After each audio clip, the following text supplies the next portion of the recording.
Welcome to Story Hour, a virtual meetup hosted by Wolf and Heron.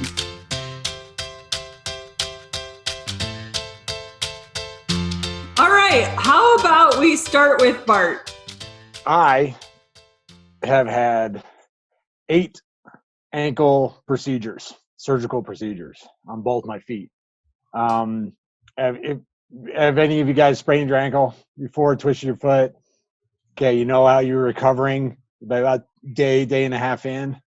That's how I feel 24/7, 365. My feet feel like that all the time, and they have for the past about 10 to 12 years. So this was what I was wearing. This is our screen share.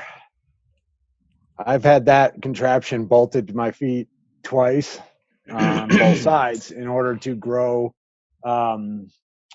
cartilage in my joints that I don't have. So there's no space in my joints. They've realigned my bones. They've done all kinds of stuff. Now, my second surgery with that thing on was in 2016. And that was a year where my father passed away. It was 4 years after having the first surgery on my right ankle where I had blood clots in my leg and then blood clots in my lungs. I got divorced. I lost my business and I had to sell my house. So I ended up with about $12,000 in debt and moved on. And so I'm going through that second surgery, and to be sane, I would have to go out into the world and socialize a little bit. So I go to the coffee shop, go get breakfast, go get lunch, whatever it was, and I'd always run into somebody. Somebody would come up to me and be like, "Hey, man, how you doing? What's going on?" And we'd talk, and they go, "Man, every time I run into you, I know you're going through a lot, you've been through a lot. It's like, always seems like you're kicking ass. Always seems like you're doing really well, like you're dealing with it really well." And when you talk to somebody for 5 minutes, anybody, they can seem like they're doing great, right? At the coffee shop, we all have to go home. We'll be by ourselves, right? And so I started thinking about it like, well, am I doing something different? Like, is there something else that I have developed that I'm doing different than somebody else?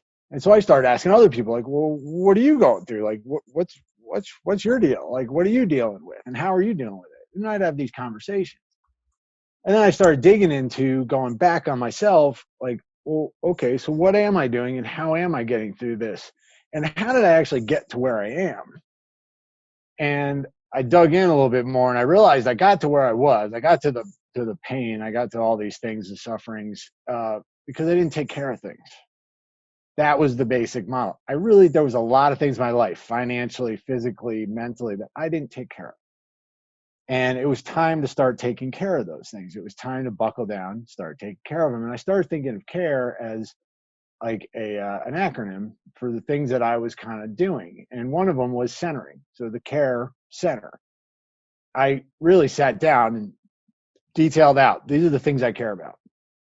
Then I went to awareness, because you can detail those things, but then you got to figure out why. Like, why is there this awareness? I was like, why do I care about these things I want to be centered around? And then once I had gotten all that, I really built a lot of resiliencies in my life. And we talked about the COVID times.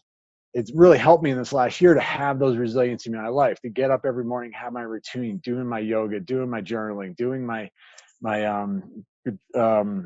meditations, communicating with people, my marketing and my outreach. And all those things have helped me, that resilience in my life, build the things that I'm centered around. And through that, I've been able to expand. So that's the E in care, is to expand.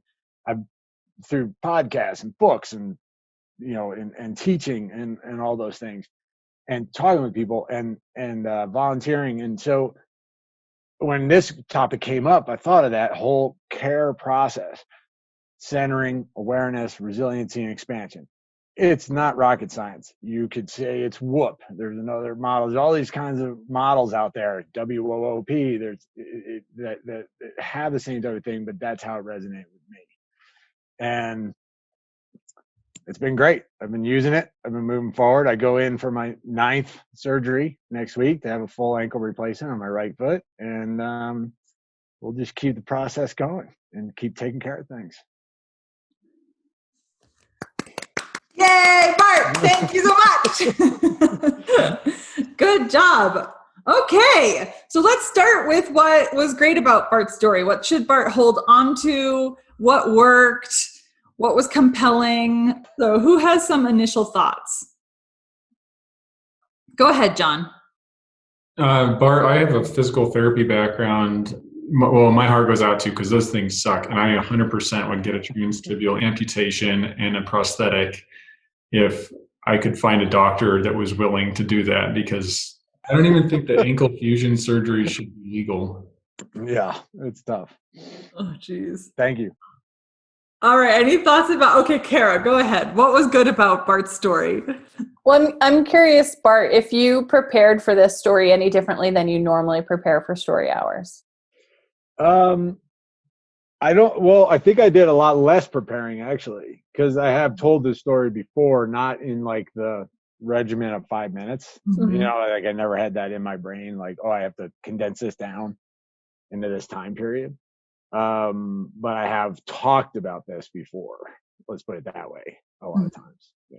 What I noticed thinking about the times that we've seen you tell stories before is that you felt calmer to me. You were slower, because you tend to be, I feel like we give you the feedback that you have a lot of energy, and that's really great, but it also sometimes translates to you speaking quickly and it moving by, and there being some not always anxiety, but because of that excitement, there's like energy in the story, and it can be good and it can be bad. But in this story, it felt centered itself. It felt calm. It felt natural. Your delivery in terms of your facial expressions were really natural and, fit into the story quite well. It did feel like I'm your friend and you're telling me this story, but it also happens to have layers of meaning for you that I could imagine it also, being a business story.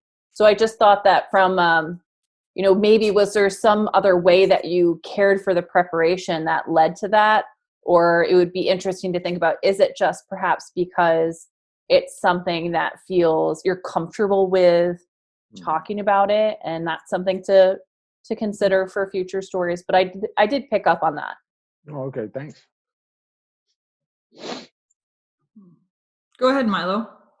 I don't know. I think the story would have been better if it was given by somebody with a mohawk, but that's just personal preference. I'm working on it. No, but I think the story resonates well, because I think showing the images of the injury and what your ankle looked like.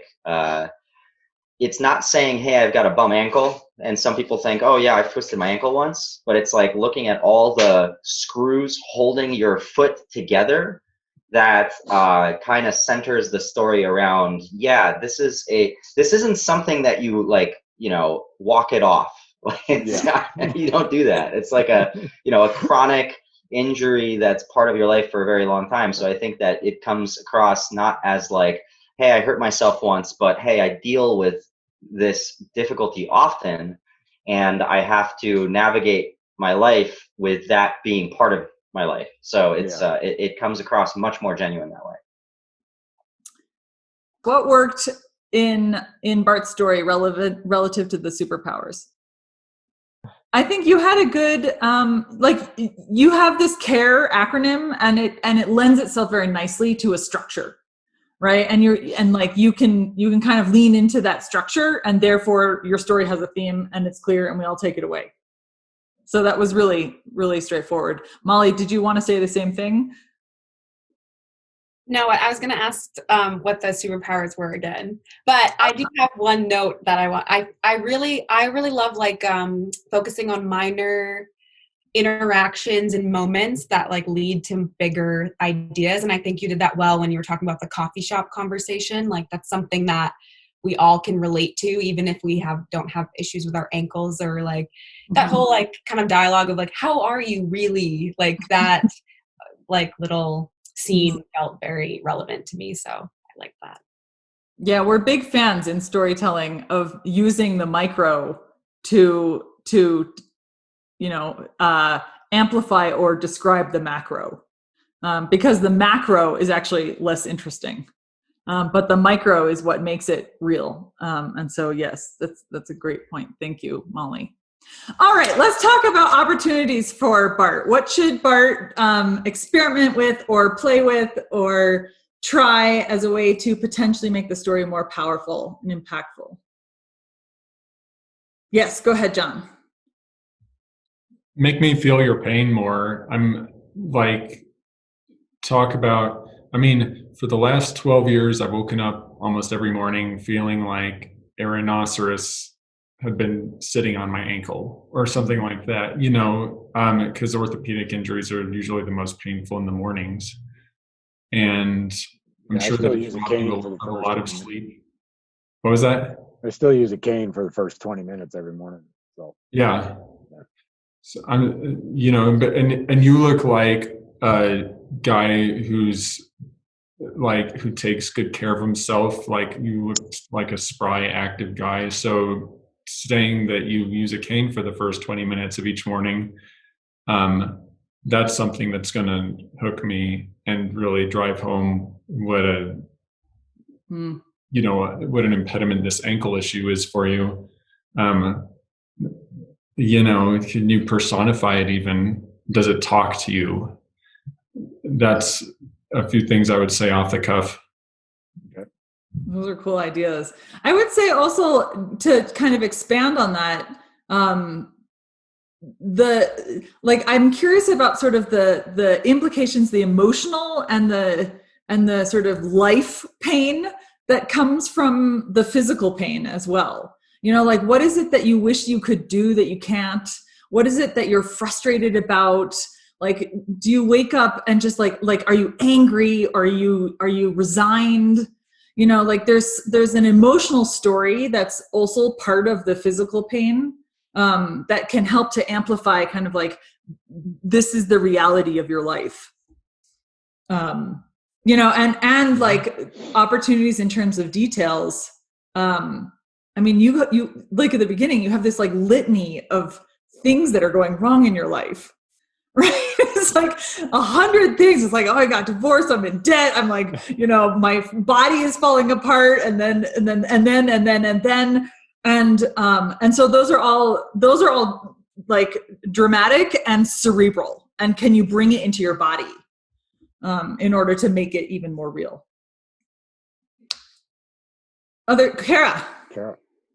So you had a very clear before and after in terms of, it felt like to me there was like a before I understood the value of taking care of myself, and after I now understand the value of taking care of myself, even though it's still hard.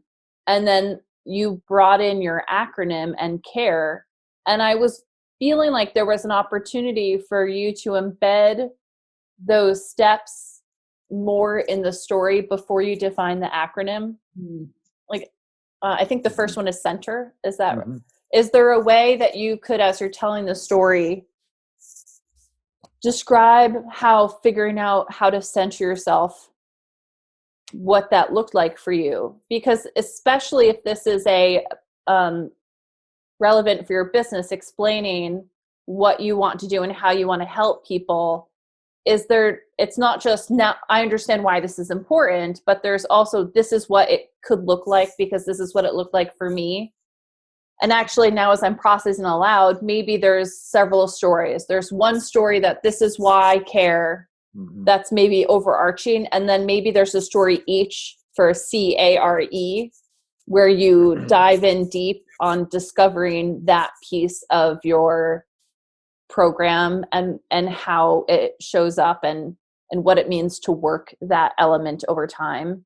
Because it almost felt, in addition to what they have been describing, it felt too easy in a way for what I'm sure was a process for you to come to how you approach this now.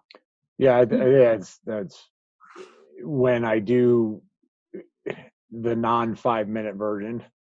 There are definitely a lot of large examples around all those, and also how they go from center to aware to resiliency and expansion within each, decision.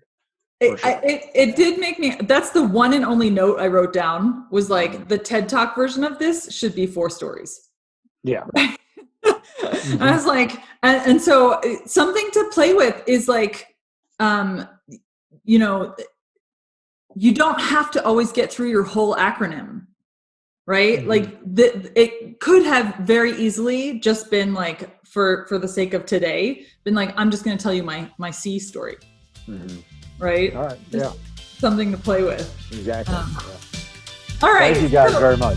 Yeah. Well, thanks for your story. Visit wolfandheron.com to find out more about our story hours.